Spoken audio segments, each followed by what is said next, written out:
What does it truly mean to break boundaries? Is it climbing the corporate ladder or perhaps something deeper?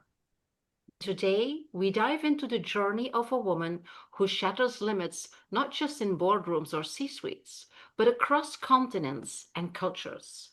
She embodies the restless spirit of curiosity, turning the discomfort of the unknown into her superpower for building inclusive, high performing teams worldwide.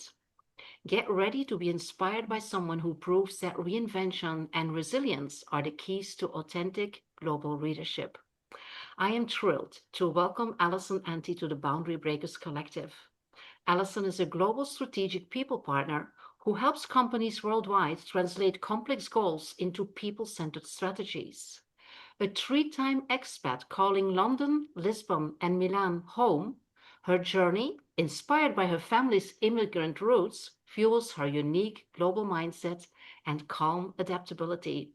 She is a dedicated lifelong learner, known for blending strategic vision with strong execution and building lasting relationships through humor and empathy.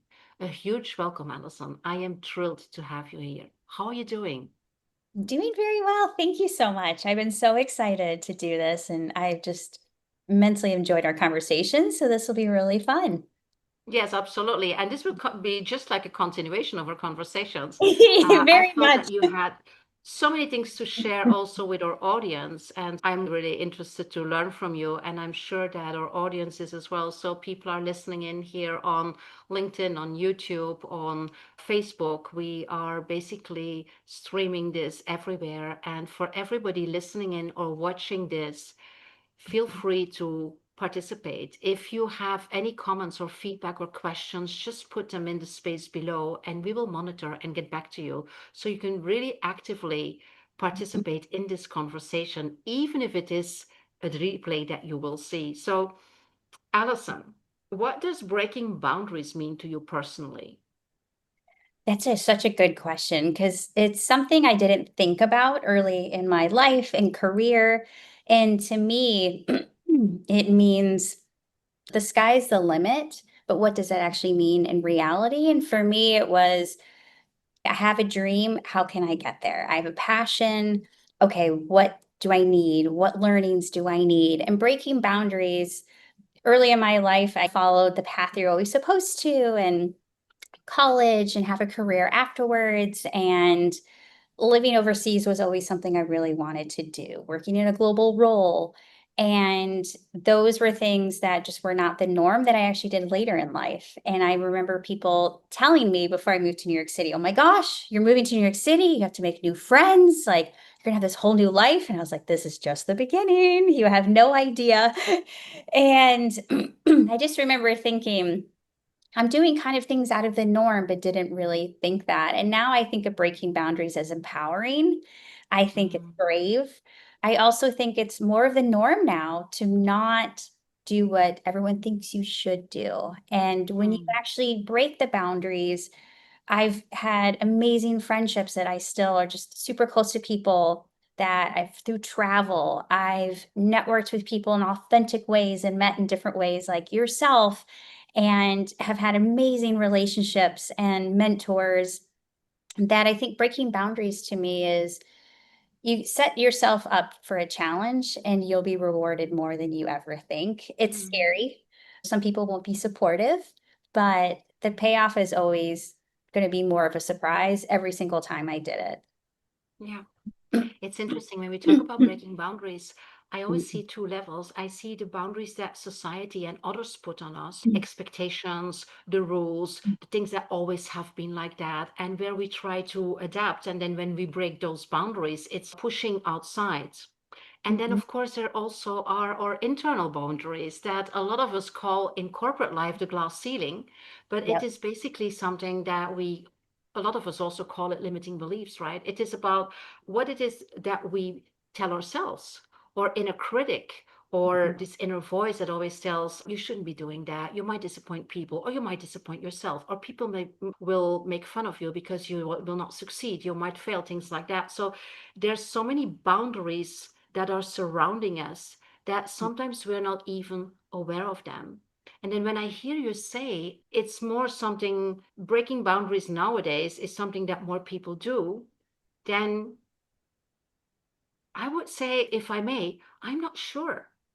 I see a lot of people just doing the things that their parents did, or that their neighbors do, or that their colleagues do, and just live a life that is expected from them in terms of when they study, when they get married, when they have their children, how they build their career, when they stop their career. It's all like a path that is predestined.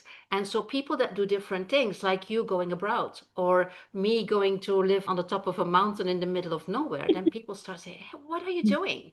Are you not afraid? And when people ask me, are you not afraid? Or when they say, are you crazy?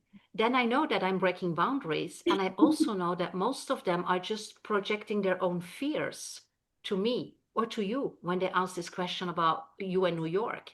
Does that resonate, as Allison? Do you recognize that somehow? 100%. And I'm laughing because I was like, oh, yes, especially in the US. I did the college, I was married after college. And when I moved to Chicago, excuse me, to go to grad school, I remember people saying, oh my gosh, like you're running a marathon, you're going to grad school. Oh my gosh, like this is the second phase of your life. And I also laugh too because the people I'm closest to, I've realized, and as you were talking, they are the people that have helped support me break the boundaries, and the Mm, mentors and friends that have said, it's not crazy. Just pick up and go to Milan. You don't know Italian. You feel at home there. You're just gonna, you don't know anybody, but you've got this. And it probably sounds mm, crazy. And I was with a company at the time that was downsizing. And so I was taking care of work and going through that for the last year that I was in Milan. And it was like, you'll figure out a career and leaving New York City and not staying in a super corporate role and having that stability in the roles that you should be doing. People thought it was crazy. So it's very much so. I've noticed, and as you said, I was like, gosh, I've built a community around me that do what you want. This isn't crazy. Just go for it. I think that's huge because you do start to think, oh my gosh, am I doing something crazy? Am I mm, going to miss out? Am I going to miss that next career move? Am I going to miss out meeting someone? And I'll say, even breaking boundaries, you still have those thoughts. And living in Lisbon was one of my favorite times in my life so far. It's been a highlight for many reasons. But I still did have that, oh my gosh, am I doing what mhm, I'm doing for my career? Am I going to be setting up the personal life I want? So I really do resonate. It's interesting. I feel like I have two camps, the people that have done the structured, the norms that we're supposed to do, especially growing up outside of New York City. I grew up on the West Coast, so people aren't really moving abroad. And especially later in life, that's not something that is the norm. Even in mm. my family, I'm very much outside the box of how I've lived my life. Yeah, So it's interesting. You have the two sides. So I feel like it is pretty rare. And then those people find each other that say, go for yeah, it. Just get on the plane. It's crazy what you're doing, but yeah. I'll be here when you start to It's freak important. out and then we'll get you back on track. Yeah. Yeah, I think there's a few elements that are essential when you break boundaries. And basically, when you break boundaries, it means when you live a life by design, right? When you basically build the life that you really want. First of all, it's having that community of support. So I'm not saying to leave behind all the people that don't support you, because sometimes you have no other option than to live with them. But the thing is, how much are they impacting you? And at the same time, build that community of support that has your back, and whatever crazy thing you want to do, or if it seems crazy, they're just there for you. And another thing for me, and I'm wondering if that's the same for you, Alison, is that you are more capable of breaking these boundaries and finding this courage and finding this confidence if you have a clear vision. If Yeah. you really know what you want in life, what is important for you, what are your values, and if you have that clear, then it is so much easier to go for that. And then if you have to do, or if you need to do, or if you want to do things that are not so simple to do, or that other people don't dare, or whatever, then you just do it because you know why. You have the end in mind. Is that the same for you in your boundary breaking activities and life? I would say very much. And I would give a lot of credit to being in therapy throughout my life, a career coach, and the mentors in my life that helped me really frame, okay, you have ideas or you have passions, or what does that actually mean? You've always wanted to live overseas. What does that actually really mean to you? What's important to you? And really helping me understand, okay, these are my values. This is what's important to me in a career, my personal life. These are my wants, and then these are my must haves. And really getting clear on that was a huge step for me. And it took a while because I always just thought, oh, you're supposed to do what you're supposed to do. I think I know what I want. And really becoming clear with people around you to help with that is 100% I agree with, because then when it is scary, this is why I'm doing it. This is what gets me excited. And I found too, if it doesn't scare you a little bit, then sometimes it's like the easy things aren't going to be scary. Some of the scarier things are going to have a huge payoff. But I really do am huge thankful to those around me that some I've sought out myself, some have just come into my life organically.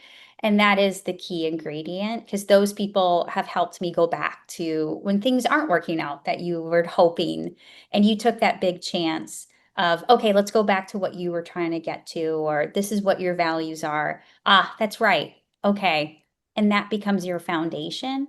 It really helps, I feel, not only internally, but also externally too. This is what I'm about. This is how and what's important to me. So very much, because that's going to be your Mm. North Star. Yeah, absolutely. So you just mentioned your comfort zone. There's this beautiful, very simple image where you have the center and its comfort zone, and then outside it is here is where the magic happens. And I also believe that if you stay into your comfort zone, if you're not scared a little bit, then you don't grow. And then nothing specifically interesting happens that you have been activating, that you have been manifesting. So, can you give some examples of when you stepped out of your comfort zone, like going to Milan or going to Lisbon, how that has activated or generated surprises and fun and growth?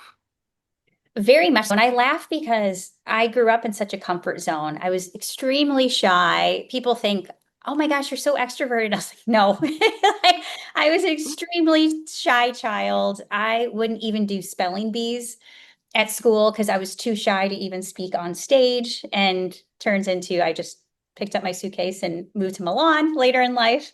So I was very much grew up in the comfort zone. And what helped me and was a surprise is being divorced later in life, end of my 20s. And oh my gosh, okay, my life's completely different now. And that was putting me on the path to going out of my comfort zone and then going into grad school, really starting to get the career that I wanted that was global, started traveling more. And I would say, a big thing, I would say Milan definitely, and not only that, it was the first time I was living overseas. I had a one-way ticket. I told my roommate, I don't know if I'm coming back. I have no That's a good plans strategy. to. Buy a one-way ticket. Yeah. Got a one-way ticket. They still let me in the country. And I said, I need community, so I'll enroll in Italian classes, and that can just be my start. And what it turned into is lifelong friendships, but even more so of me breaking out of my comfort and learning how to be adaptable. And in a country I didn't speak the language, and working with that, and just taking a step back of everything I thought I knew, just something very simple. I'll take my coffee and I'll go walk in the park. No, in Milan, you're going to stay at the coffee shop. You're going to talk to the people around you. You're going to enjoy it, be present. And it definitely brought me into the world's a bigger place than just me. And what I think is the norm is actually not. And that is something that has just continued. And being a lifelong learner, I love, okay, tell me more about your culture, or tell me more about this, has really shaped me. And that was also a big, important part of my life, because then it just gave me more confidence to, Mm. okay, I'll take another crazy step. And okay, I'm Yeah. going to go to Lisbon and I'm the Mm. happiest. And it wasn't all rainbows and butterflies as well. I was over there thinking, what if I missed out on this big career step? And I ended up coming back to New York for a great job. And I did still sometimes think, oh my gosh, did I miss out on something? Would I be higher or further along in my career if I didn't do this? So you still, even though when you get out of your comfort zone and you're feeding your soul and you're doing these amazing things that will change your life, you still have those doubts. Of course, doubts and reflections, absolutely. And do it anyway, right? Yeah. But you mentioned there going to Milan and talking with other people, being in other cultures, that you were thinking, I am not the norm. I am not the standard.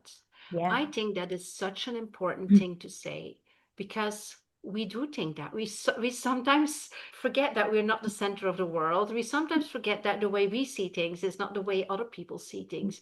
We sometimes think that the way that we dealt with situations is the way that everybody should deal with Yep. situations. And I remember somebody telling me that she had this dreadful situation and she was really overwhelmed by it. And her boss said, when that happened to me, then this and this. And she said, this doesn't really help me because this is your situation. And having this intercultural experiences, even Chicago and New York have different lifestyles and different vibrations and different energies, but then also coming to Europe and learning that people think differently, they have different filters. Yesterday there was somebody saying, what if we could watch the world and the reality as a chameleon who has eyes that are turning, or if we could watch the world, it was another animal that can see like through infrared. Those are, of course, exaggerations, but we all see the world and reality and relations in a different way. And an amazing way to learn that is to open your space and to travel and to be curious. So I love that you bring that up because you just mentioned it, but I just want for our audience to this to be a marker that this is a very important piece of information to work with in your personal growth and in your leadership growth. Very much. And I think you hit the nail on the head with saying curious. And I was at a dinner with some executives the other night, and all of us had studied abroad at different points in our lives, had very different careers. And we all came back to in different countries, but everybody had the same story of it's different when you go on a holiday or a vacation. When you're living abroad, you're pushed out of your comfort zone, whether you like it or not. And you're going to come back changed, whether you do it once, whether you do it just once at uni for a semester. You're going to look at the world a little different way. And it's humbling, it's exciting. Sometimes it's not for everyone, which I get. And growing up on the West Coast, it just was very structured, not a lot of changes, not a lot of diversity. And now being in a world that's completely the norm. And it is definitely, it's something I actually ran into a little bit in some of the places I lived that people are like, oh, you're not a normal American. Oh my gosh, you're from New York City. And You find normal, they're yeah. sort of like, oh my gosh, like you actually just want to sit and listen. And oh my gosh, like it was just made me laugh. I was like, wow, okay, I definitely get it. And that was something that would make me laugh. And I said, there are definitely people like us that want to know and are excited to sit and have dinner with locals. And just it was really funny. I had been told that several times that, oh Yeah. gosh, oh, Yeah, what do you it's think interesting. traveling? Like New Yorker becomes part of your identity, and with Yeah. that, they label you, and you're supposed to talk like that, and to act like that, and even to walk like that, and to dress like that. And even in Europe, when we talk about New Yorkers, we think about Sex and the City. These are New Yorkers, and they have this special way of talking. They're very nasal, things like that. And it's so funny because we create labels, we even create identities based on where we were born or where we went to live. And of course, this is something very human. This is also how we are wired. But then you sometimes really need to challenge these beliefs of other people. Yeah, I'm a New Yorker, or I was living in New York for a long time, and I'm different of what you are expecting from me. So true. I still walk fast. That's one thing. I do definitely walk fast. That was Not the best thing in Lisbon with all the hills, but it did Yeah. well in London because you walk with purpose there. But they would laugh. They're like, "Oh, you lived in New York City. This is nothing. You got this." I'd say probably, especially in Lisbon, the West Coast personality in me that loves surfing and being outside. And I just was reminded to be present again and just Mm, relax and log off of work. And I also was at a company and a boss that really highlighted that for me as well, that would remind me, log off, you're on holiday, stop being mm. a New Yorker, go be a Portuguese, like just enjoy, like just go out and have Yeah. fun. Go Portuguese. I love it. Go Portuguese and just be present, put your phone down. We're not in a work environment that this is deadly and super serious. If we need something, I'll find you. So it definitely is something on my side. I really have always loved that it reminded me to slow down. It's reminding me Mm, when I came back to New York City last year, okay, some of these things I still like, okay, the mornings I take a little bit more time now, where I used to just get up and just go and have that mm, New Yorker intense days, where now I've been more thoughtful. And oh, I used to do this when I lived in Portugal, or oh, and Sundays I used to do this in London, and taking those nibbles of people that have been just such a big inspiration to me mm. to merge those two. So it's very, yeah, it's Yeah, integrating these quiet moments in life.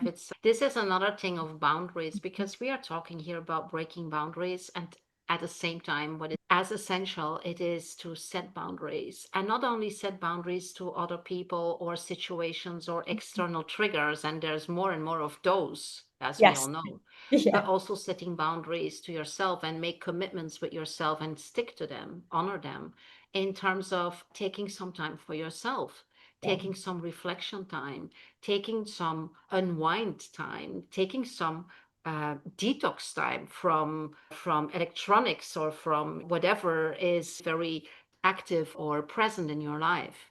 And this is something that I sometimes see also with my clients, that they have troubles setting boundaries, especially with them, but also with others. It goes together, but also with themselves. And so they keep going. yeah, Sometimes, if we may label, I think we're all New Yorkers. Most people, they get up and they just start, and then they yeah, are completely exhausted at night, and then they do something like Netflixing just to they think that this is a way to unwind, and then they go to bed and they start again. And then in the weekend, do they do something different, which is also activities, right? yes, So if I ask people, like in my coaching practice, what if we start like a gratitude practice? Because for certain phenomena or certain issues that people have, gratitude practice can be very helpful, or a journaling practice or things like that. They say, we don't have time for that.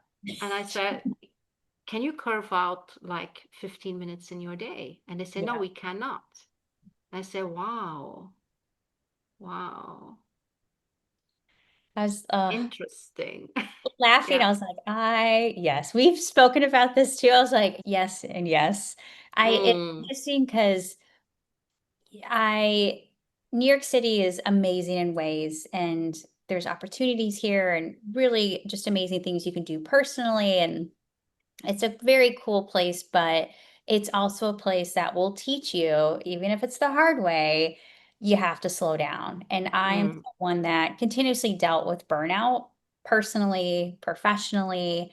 And that was one of the things that propelled me to go to Milan. And just knowing, I see why people do this now in New York City. I see why people go off the grid and yeah. leave. I was like, oh my goodness, I get that. And I'm not perfect. I've jumped back into roles and worked 70-hour weeks and just go even overseas. But I very much have learned the hard way, and still a work in progress, that those 15 minutes or those small practices you won't realize for a while, but they make such a difference. And when you wake up and those first couple thoughts you have are, oh my gosh, I have to go to work and this is what I have to do, that just sets the tone. And the day is going to go the way it is, regardless. But those little things that have learned, I've had you and other folks just reminding me and helping me get out of that cycle, it just makes the world so much better. And I still work a lot. I'm still in New York City, but just with a different view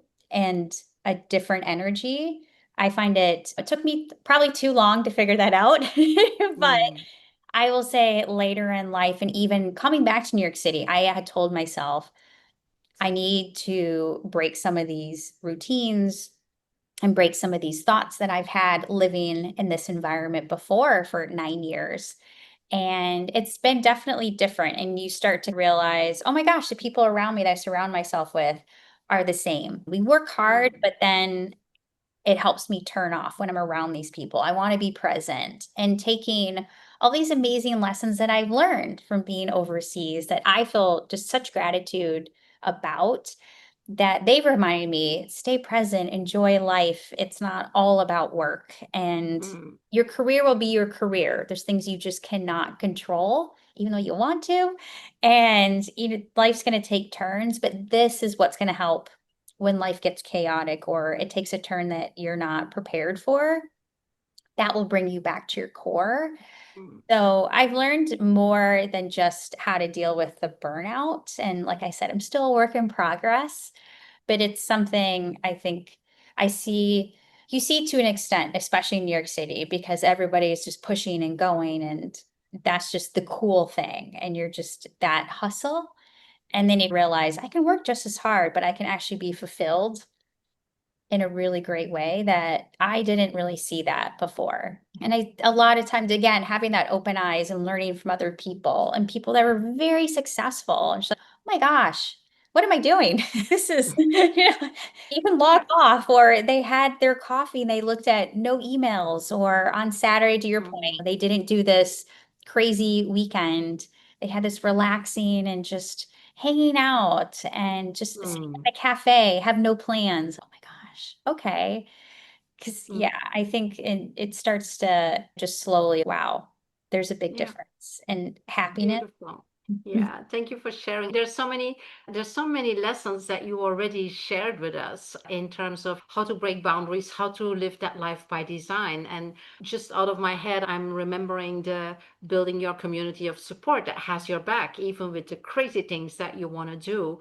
It is about staying curious and being a lifelong learner and understanding that you are not the standard, that you are not the center of the universe, and that there are different ways to do things or to look at things, and coming out of your comfort zone and just be surprised by what is happening. And then now you're also sharing being present and prepare yourself daily, integrate daily routines in order to make it possible for you to be present and to really stay connected with yourself and with other people and with the world. I think those are beautiful lessons. Oh, another one, role models. Yeah. Look at Yes. other people, what they do, and see. You don't not have to copy other people, but if you see certain behaviors or activities that say, this could serve me, this could really work for me as well, then start integrating them in your life. And that's a very good start. We are all a work in progress. We are all Yes. constantly learning. And sometimes we have like bad days, right? Where we say, okay, this isn't working today. What? Tomorrow is another day. And then we will start over. It's just a phase or a very short moment of whatever it is. Because, especially as women, we are cyclic in terms of our energy, in terms of our hormones, in terms of a lot of things that have an impact on our performance and even of our mental and emotional well-being. So it is very important also to understand and accept that every day is not a top day. Very much. And you hit on all that, all the tools that I've learned through hard times and just amazing people that I have met. It helps you become more resilient. So when things aren't Mhm. going well, or you're having a tough time, those tools have helped me be more adaptable and resilient. And you're like, okay. And that person pulling you back and saying, this is just a chapter. And one of my close friends always says, it's just a season. So Mm. I just love that framework that someone brings you back and doesn't say, oh, don't worry about it, but sits with you through Yeah. that tough time. And then you get your North Star back and you just Yeah. start taking on the world. Absolutely. Allison, thank you so much for your contribution to the Boundary Breakers Collective. What you have shared was so valuable. And for everybody that is here with us listening, I hope you have these nudges. Let us know in the comments what is most compelling to you, what is something that you absolutely already do or that you want to activate in your life in order to find more of this growth, harmony, integration. We would love to see your feedback there. If you like this episode, also join our YouTube channel and like it. Share it with somebody that can use this information, that might benefit from what we have been sharing here. But thank you so much, all of you, for being here, and looking forward to see you again. Thank you so much, Allison. You rock. Thank you so much again. I appreciate your time.